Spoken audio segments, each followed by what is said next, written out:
أعوذ بالله من الشيطان الرجيم. بسم الله الرحمن الرحيم. الحاقة ما الحاقة وما أدراك ما الحاقة كذبت ثمود وعاد بالقارعة فأما ثمود فأهلكوا بالطاغية وأما عاد فأهلكوا بريح صرصر عاتية سخرها عليهم 7 ليال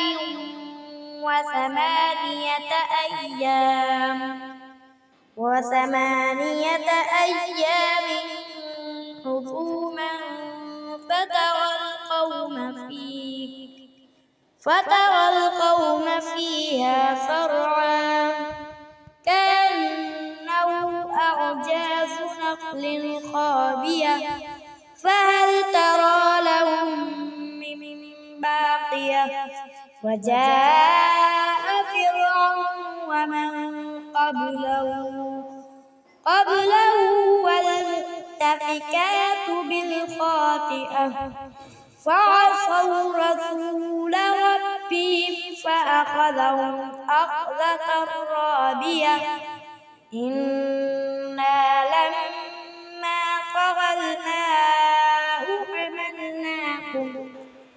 طغى الماء حملناكم في الجارية لنجعلها لكم تذكرة وتعيها أذن واعية فإذا نفخ في الصور نفخة واحدة وحملت الأرض والجبال فدكتا دكة واحدة فيومئذ وقعت الواقعة وانشقت السماء فهي يومئذ واهية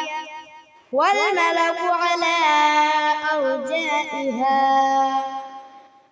ويحمل عرش ربك فوقهم يومئذ تعرضون لا تخفى منكم خافية فأما من أوتي كتابه بيمينه فيقول هاؤم اقرءوا كتابيه إني ظننت أني ملاق حسابيه فهو في عيشة راضية في جنة عالية قطوفها دانية كلوا واشربوا هنيئا بما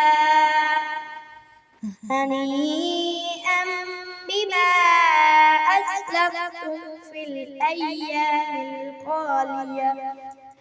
وأما من أوتي كتابه بشماله فيقول يا ليتني لم أوت كتابيه ولم أدر ما حسابيه يا ليتها كانت القاضية ما أغنى عني ماليه هلك عني سلطانيه خذوه فغلوه ثم الجحيم صلوه ثم في سلسلة ذرعها 70 ذراعا فاسلكوه إنه كان لا يؤمن بالله العظيم ولا يحض على طعام المسكين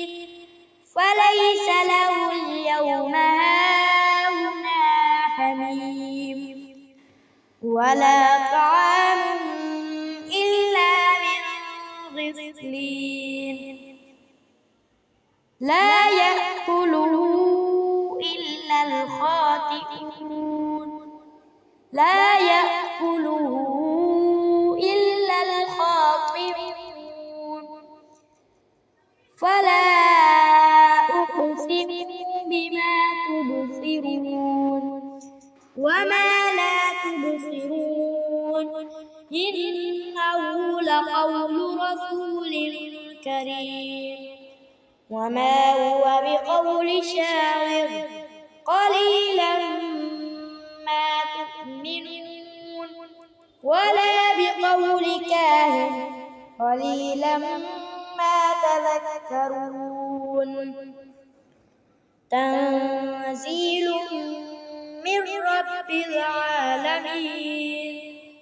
ولو تقول علينا بعض الأقاويل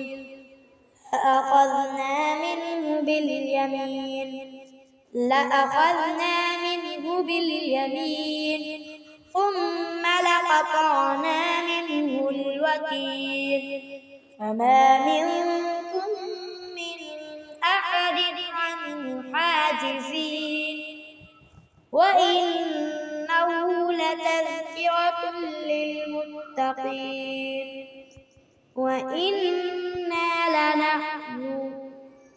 وإنا لنعلم أن منكم مكذبين وإنه لحسرة على الكافرين وإنه لحق اليقين فسبح باسم ربك العظيم صدق الله